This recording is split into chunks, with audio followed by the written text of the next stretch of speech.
যখন জলে ফেলে দেওয়া হয়েছে পোস্টমর্টম রিপোর্টে যা বলছে তাতে বলছে যে সেটা হচ্ছে তখনও সে বেঁচে ছিল, অর্থাৎ তাকে স্ট্যাঙ্গুলেট করে মারা যায়নি, তাকে বস্তাবন্দি করে তখনও তার জান আছে। তারপরে পুকুরের ওই জল জমার মধ্যে ফেলে দেওয়া হয়েছে, যেটা পুলিশ যদি আগের দিন যেত তাহলে ওইটা অনেক আগে তাদেরকে আমরা জানতে পারতাম যে সেই মেয়েটি কোথায় আছে না আছে এবং তাকে উদ্ধার করা সম্ভব হতো, মেয়েটি বেঁচে যেত।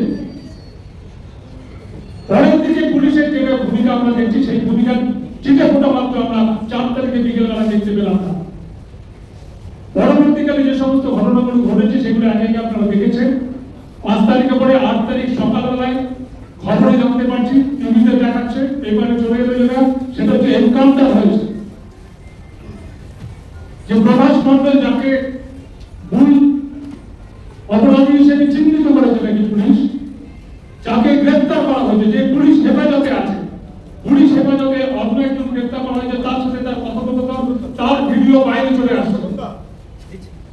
পুলিশ যেটা বলছে যেটা সেটা হচ্ছে তাকে নিয়ে ওখানে ঘটনার পুনর্নির্মাণ করতে গেছিল তারা, এবং সেটা গেছে রাত 12টার পরে, এবং 12টার পরে তাকে নিয়ে গেছে ওখানে। তার সাথে এমনি পুলিশ যদি কাউকে ধরে, আমাদের আমরা যে সমস্ত আন্দোলন করতে যায়, আমাদের যদি কাউকে ধরে, যদি একটু মনে হয় পুলিশ তার কোমরে দড়ি বেঁধে থাকে, দড়ি বেঁধে তাকে কোর্টে পেশ করে, যেটা করতে পারে কিন্তু করে। প্রভাস মন্ডল যে নাকি হচ্ছে মূল চক্রী, তাকে ধরা হচ্ছে, তাকে নিয়ে ঘটনা পুনর্নির্মাণ করতে আছে, পুলিশ তার কোমরে দড়ি নেই, তাকে ধরেনি, কিচ্ছু করে। ওই এক কথা যে গল্প সারা পৃথিবী জুড়ে বলা হয়, পুলিশ যখনই কাউকে মারে, কাউকে হত্যা করে, পুলিশ যে গল্প করে, দুটো গল্প করে। আত্মরক্ষার্থে পেরেছি, পুলিশ এতই দুর্বল, তার আত্মরক্ষার্থে যখন পুলিশ চালিয়ে দিতে হবে। আর যেটা সেটা হচ্ছে তার বন্দুক কেড়ে নিয়ে তাকে মারতে গেছিল, সেই জন্য আত্মরক্ষার খাতিরে তাকে গুলি করতে হয়েছে, পালিয়ে যাচ্ছিল, গুলি করেছে। এই এক গল্প আপনি পৃথিবীর যেখানে এই ধরনের এনকাউন্টার হয়, যেগুলোকে আমরা ফেক এনকাউন্টার বলি, এই এনকাউন্টার গুলো যদি দেখেন তার প্রত্যেক জায়গাতে এই কথা বলা হবে। এবং আমাদের দেশে শুধু না, যারা গণতন্ত্রের অনেক বড়াই করে, আমেরিকা, সেখানে ফ্লয়েডের মতো একজন কালো মানুষ বলে ওরা যাদেরকে চিহ্নিত করে, ফ্লয়েডকে শুধু গলায় পা চাপা দিয়ে পুলিশ মেরে দিয়েছে। সেটা নাকি উন্নত দেশ, অনেক উন্নত গণতন্ত্রের দেশ নাকি ওই আমেরিকা। 2019 সালে দ্য ল্যান্সার বলে একটি পত্রিকাতে একটা নিবন্ধ বেরো। আমি এগুলো বলছি আপনাদেরকে, জন্য আমাদের দেশে কি হয় তার সাথে মেলাতে পারে। সেই ল্যান্সারে বলা হয় যেটা সেটা হচ্ছে 1980 থেকে 2019 এই হিসেবটা যেটা দিচ্ছে সেটা হচ্ছে আমেরিকা, যে আমেরিকা সারা পৃথিবীতে নাকি গণতন্ত্র, শান্তি কায়েম করতে চাইছে। তারা তাদের ওখানকার ল্যান্সার ওখানকার রিপোর্ট, সেই ল্যান্সারের রিপোর্ট পেল 2020 থেকে 2019-এর মধ্যে 2021 সালে রিপোর্ট পেল। সেখানে 30,000 মানুষ, প্রিসাইজলি বলতে গেলে যেটা সেটা হচ্ছে 30,080 জন মানুষকে হত্যা করা হয়। এবং এই হত্যাটা করে কিন্তু আমেরিকান পুলিশ। একই গল্প, তাদের যদি আপনারা বায়নাগুলো শুনেন, তাদের যে বাহানাগুলো, সেই একই বাহানা, হয় পালিয়ে যাচ্ছিল, আনবাইজে আমাদের আক্রমণ করেছিল, আত্মরক্ষার জন্য আমরা এই গুলিগুলো করেছি। এইটা কিন্তু সেখানকার হিসাব। আমেরিকাতে শুধু না, ইউরোপের বিভিন্ন কান্ট্রিতে যখন এই ধরনের ঘটনা দেখা গেছে, তখনও কিন্তু সেই একই বাহানা কিন্তু খারাপ হয়েছে পুলিশ থেকে। আমাদের এখানে, পাকিস্তানে, বাংলাদেশে, নেপালে, আমাদের আশেপাশে যে সমস্ত রাষ্ট্রগুলো আছে, সব জায়গাতে দেখবেন, সব জায়গাতে এনকাউন্টার হয়। আপনি র্যাব যেগুলো করেছে, এর আগে আমরা বাংলাদেশে দেখেছি, সেখানে আমরা দেখেছি, তাদেরকে দেখেছি এই এক কথা বলতে।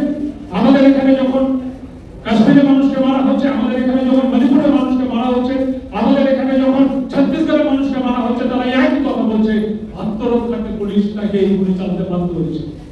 এতই দুর্বল, এতই মনমরা, এতই তাদের শক্তি কম, তারা গুলি ছাড়া চলতে পারেন না। এবং সেই ঘটনা আমরা দেখলাম এই বালিপুরের ক্ষেত্রে ঘটনা, এবং একই বাহানা দেওয়া হলো যে আমাদের পালিয়ে যাচ্ছিল, গুলি করেছে। 2014 সালে ডিউসেলের রিপোর্ট আছে, ডিউসেলের সাথে মহারাষ্ট্র গভর্নমেন্টের যে মামলা, সেই মামলাতে ডিউসেলের রিপোর্ট আছে, এবং ডিউসেলের গাইডলাইন আছে সুপ্রিম কোর্টে, যে কি করতে হবে, কি করতে হবে না।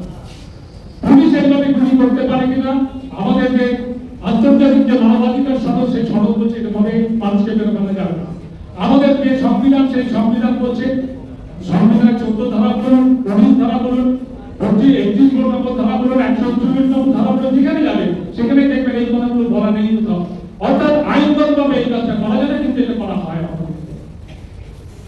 আমাদের কাশ্মীরে প্রতিদিন মানুষ খোলা। 2016 সালে একজন মহিলা তার ছেলে হারিয়ে গেছে। তার ছেলে হারিয়ে যাওয়ার পরে তিনি, তার নাম হচ্ছে বালকিনা আহমদ, হারিয়ে যাওয়ার পরে তিনি পুলিশের কাছে রিপোর্ট করেন যে আমার ছেলেকে খুঁজে দাও, আমার ছেলেকে খুঁজে পাচ্ছি না। সেই সময় ওখানে এবিডিপি বলে একটি অর্গানাইজেশন করলো, যেহেতু এরকম একজন না, হাজার হাজার মা বাপ তাদের সন্তানকে খুঁজে বেড়াচ্ছে, যে সন্তানকে খুঁজে পাওয়া যাচ্ছে না, খুঁজে দাও। এবং এই হাজার হাজার মায়েরা, হাজার হাজার বাবারা তারা যেতে পারে সেটা হচ্ছে ABDP, association of parents of disabled people, এই অর্গানাইজেশনটা করে চলবে। তারা বলছে কি না, সেটা 10,000 মানুষ 2016 সালে কথা বলছে, 2016 সালে বলছে 10,000 তাদের বাড়ির সন্তানরা তারা নিখোঁজ হয়ে গেছে। কারো বয়স 16 বছর, কারো বয়স 14 বছর, কারো 17 বছর, কারো 47 বছর, বাড়ির মানুষ তারা হারিয়ে গেছে। আমরা বলছি এক অন্ধকার সময়ের মধ্যে আমরা আছি, যে অন্ধকার সময়ে আমরা কাশ্মীর মণিপুর থেকে শুধু লাভ নেই, আমাদের বাংলাতে সেই বিপদ কিন্তু ঢুকে গেছে। আমাদের বাংলাতে আমি বলি, আমাদের যদি মুখ্যমন্ত্রী আছেন তিনি একটা মিশন সিন্ড্রোম আছে, মিশন সিন্ড্রোমে ভুগছে।